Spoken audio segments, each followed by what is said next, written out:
I've had the Steam controller for 24 hours and I'm convinced that this is my new go-to PC controller. How's it going, everyone? As always, my name is Jimmy Champagne. This is Deck Ready, my channel all about Steam hardware, and I am running on pure excitement and adrenaline right now because I got this controller at like 6 o'clock yesterday. I went on the Nerd Nest podcast and then I was like, I got a couple hours. I can play some games. I stayed up till 4 in the morning playing all sorts of different games, setting up controller profiles, and it wasn't just for the video. It was because I was having a ton of fun doing it, which is exactly what I wanted out of this controller. There's a million reviews, unboxings, and technical information out there already, so chances are if you're watching this video, you probably either A, know a lot about the Steam controller already, or B, might even have it, because I didn't get one early. I had to order it just like everyone else. So this is a real fan perspective video from someone who fully plans on replacing all of their PC controllers with this. And that was a high bar to clear. My main controller before I got the Steam controller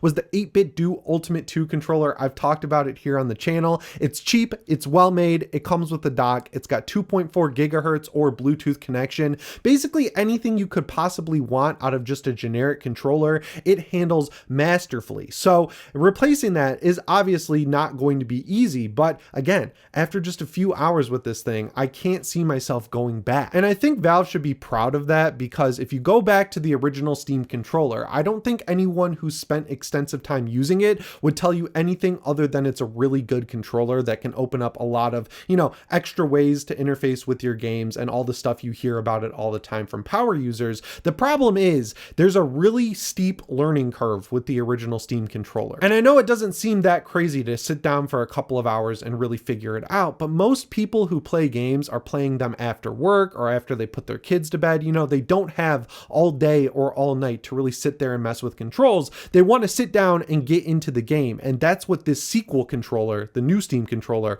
allows you, or at least me, to do. So that's why I think Valve should be really proud. They completely removed the friction when it comes to this controller. And another reason I think that's cool is because of the extra inputs, the trackpads, the gyro, the grip sense, all that extra stuff that went into the controller. All of that can potentially provide friction. So if you already have a controller you really like and you're going to sit down and play at your PC, if there's anything that gets in the way of getting into the game after the honeymoon period wears off, you're probably just going to default back to what you were using before. And obviously that could happen still. I'm still very early with this controller, but I've never been so sold on a controller before, because it's a controller, right? Like, it's not revolutionary or game changing. It's not like going to make games better, but it's really fun to use. And I think that's what's so important about it. So I have two main PCs that I use in addition to the Steam Deck. I have my custom SteamOS PC with the 9800 X3D and 9070 XT. It's a great PC. It's running SteamOS and not Bazite. I have very few issues with it anymore because Valve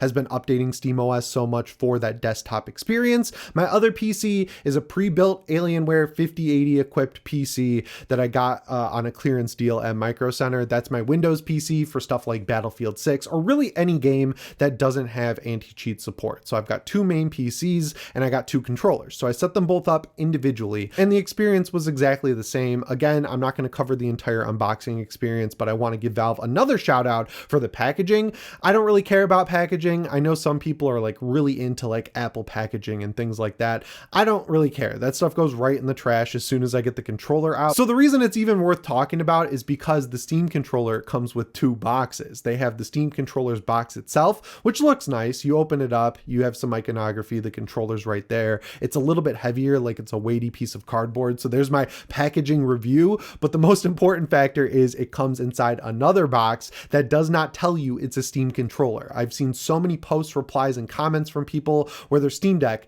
is stolen because it tells you on the box that it's a Steam Deck. So I think that was a smart move for any hardware going into the future. I think Valve needs to ship it in a discrete box like they did with the Steam controller. So once I had them out of the boxes, plural, I plugged the first puck into my SteamOS PC and right away it put up a menu that was like, we're updating the firmware. Then it's like, hey, use the same USB-C cord, plug in the controller, updates the firmware. Then you just pop it on the puck and you're good to go. It's all connected and it works perfectly. The whole process took about a minute, so there really is no setup time. And I was curious to see if Windows would get in the way, but it doesn't. It was the exact same process. And then once you have it all connected in Windows, as long as Steam's running, you can control the mouse on your entire desktop, which again is so cool. It's just like using a Steam Deck, but on a bigger your screen. So if you've ever docked your Steam Deck, it feels just like that. And the Steam keyboard works on Windows. So if you're going in the web browser or typing a Steam message or a Discord message, all of that will work with the Steam keyboard, and you can use the 2-thumb typing with the trackpad. So it's a quick way to input to your PC. Obviously, I think that's a little more necessary for someone who has a TV PC, but you know, I get lazy. I kick back in my chair, and it's nice to not have to reach forward and type with the keyboard. It's easy enough with these dual trackpads after practicing for hundreds, if not thousands of hours on the Steam Deck to just one-to-one transfer over to the controller. And speaking of the Steam Deck, I've been talking about this thing for a while, like it's a Steam Deck without the screen, and technically it is, but they did put a little more work in. Controllers are weird with my hands. I have big hands, so like some people love the DualSense. My hands get tired with the DualSense. I like the Xbox controller. The 8-bit Do, while amazing, is just slightly too small. This one is like the just right Goldilocks zone for my hands. It fits perfectly, but I will say this back button, the bottom back button that they say you can hit with your pinky, they're right, and I accidentally hit it with my pinky from time to time. So I have to train myself not to put pressure on the controller with my pinkies. That's really the only nitpick though, because other than that, it's all positives. I was talking to my friend Jake on the channel. I had him review the controller for me before I got my hands on it, and he thinks the sticks are too close together. For me, it's perfect. It's just exactly where they need to be. My thumbs just kind of rest naturally where the sticks are. So like this is totally down to your hand size and your preference when it comes to controllers, but I just got lucky here. This is the controller that's made for my hands. It's almost like they use my hands to mold it. So I'm going to take the win there and just consider myself lucky. It's subjective, so you might have a different experience. I'm just talking about myself here. The trackpads feel exactly the same, so that was 1-to-1 for me. I already knew how to use them. The fact that there is rumble at all is nice, and I've been asked multiple times, because I also have a PlayStation channel, how the HD rumble compares to the haptics in the DualSense.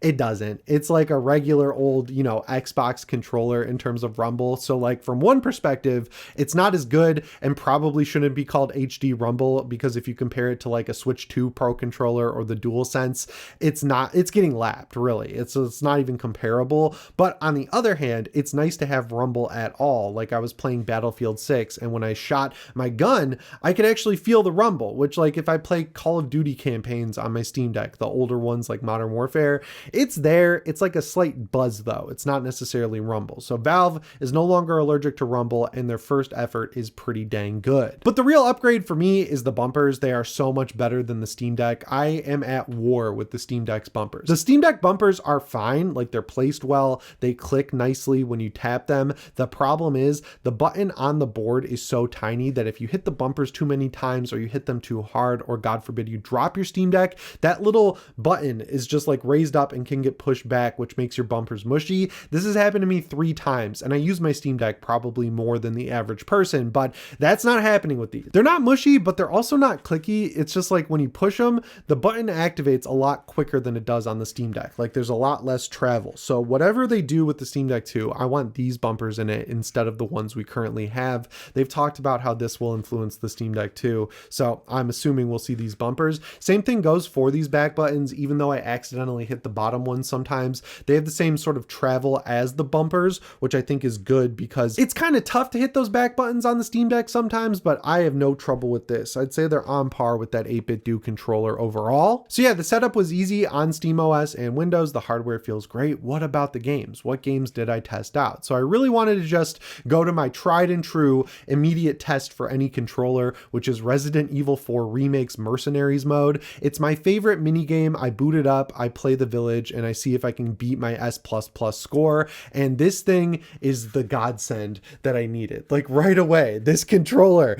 made it so much more fun, because I went to the community profiles and I saw one that's like regular controls with gyro. I was like, let's try that out. I download it, I apply it, takes 2 seconds, I jump in the game, and you use the thumbstick to move the camera, right? But then when you've got the reticle like 90% there, you just fine tune that last 10%. I was cleaning up with the sniper in Mercenaries mode, and I got my all-time best score ever thanks to this controller. But it's awesome because when you just want to use the stick for the shotgun, you just go back to the stick, right? Like it's seamless. There's no learning curve or anything, and it just works with my brain, where when I'm aiming down a scope, I fine tune with the gyro, and when I'm using a regular gun, I just use the stick, and it just works. It's so awesome. That worked great, so I moved on pretty quickly specifically to Diablo 4. And at first it didn't really seem like any of those extra features were going to come in all that handy. But what I did was I mapped one of the back buttons to all my buffs. So you can map it to 3 separate buttons at once, and you can tell it either push them all at the same time or push them in order.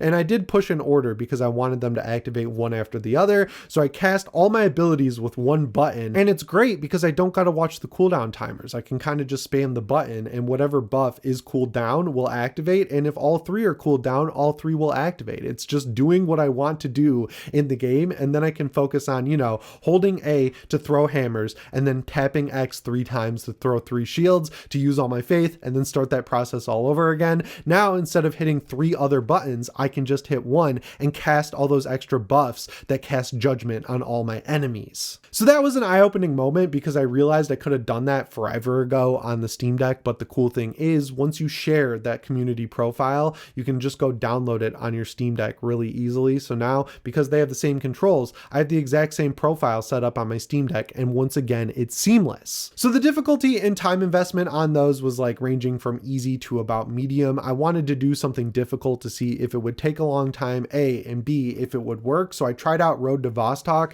If you don't know what this game is, it's an extraction shooter. It's single player. It's made by one guy. And the coolest thing about it is when you boot it up, the main menu shows you literally the keybinds. Like you don't have to go into separate menus. So I hit the Steam button, pulled up Steam input, and mapped every single button to where I think it should go on the controller. And I made a radial menu to cover the first 4 slots of weapons. So like primary weapon, secondary weapon, grenade 1, grenade 2. I didn't know you could do this, but you can apply little pictures. So my primary weapon, I did I think it's an MP5 or an AK-47. For the secondary, obviously I did a pistol. For the third grenade, I want the frag first because that's the one I'm going to use the most. So I did a frag grenade. For the fourth, I did a flashbang to be a secondary grenade. And then when I move my thumb over the left trackpad, it selects whatever that item is on my hotkey. Like once it was set up, I was in the game, I was moving around, everything was intuitive because I set it up how my brain works, and I shared that community profile to the thing. So like you can now download it for Road to Vostok. If you're on a Steam Deck, it'll show a little picture of a Steam Deck. If you're on a Steam controller, it'll show a Steam controller. But yeah, from a gameplay perspective,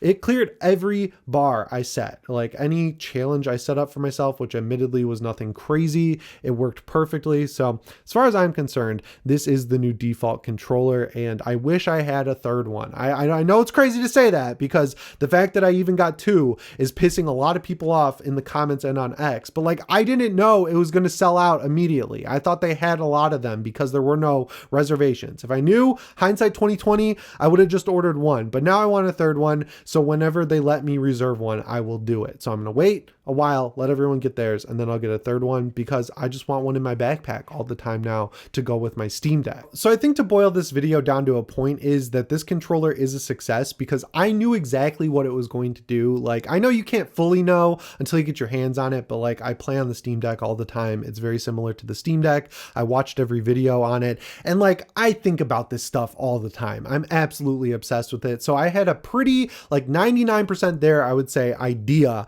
of what this controller would be when I take it out of the box. And even with that, the months of waiting and knowing exactly what it would do, I was still impressed with how easy it was to use, how comfortable it was in my hand, and just how good it feels to have a dedicated PC controller made by the people who make Steam. I think that's a bigger deal than a lot of people are making because they're literally before our eyes creating a more centralized PC platform. And it's crazy because, most people use Windows and they're going through all this extra work to give those people a dedicated controller as well. I know it's like tougher if you use Game Pass. I understand that. I personally don't. This is my perspective, so that's what I'm trying to give you. I feel for you if you're a major Game Pass user, but if you can't add the game to Steam, someone will make a tool almost immediately. I'm positive of it. So as far as I'm concerned, that's an edge case that's not really worth turning into an entire argument. So yeah, we've reached the end of the video, and this is just an awesome like finish line moment for me. I've been waiting for this controller, and the best part is it's not done, right? Like I don't gotta wait years, hopefully, for more hardware. We've got the Steam Machine and the Steam Frame coming up, and I can't wait to use this thing with the Steam Machine. But speaking of that, I like to kind of like tease videos for people who watch till the end. I'm obviously going to do one about completing my SteamOS PC because I have to wrap up that video series.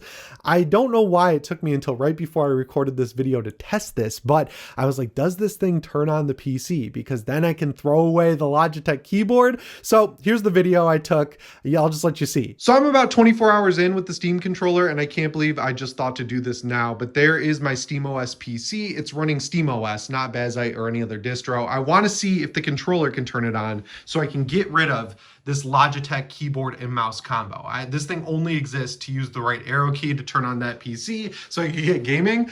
So yeah, I guess we'll just hit the button and see if it turns it on. Oh, it did. I heard the little click.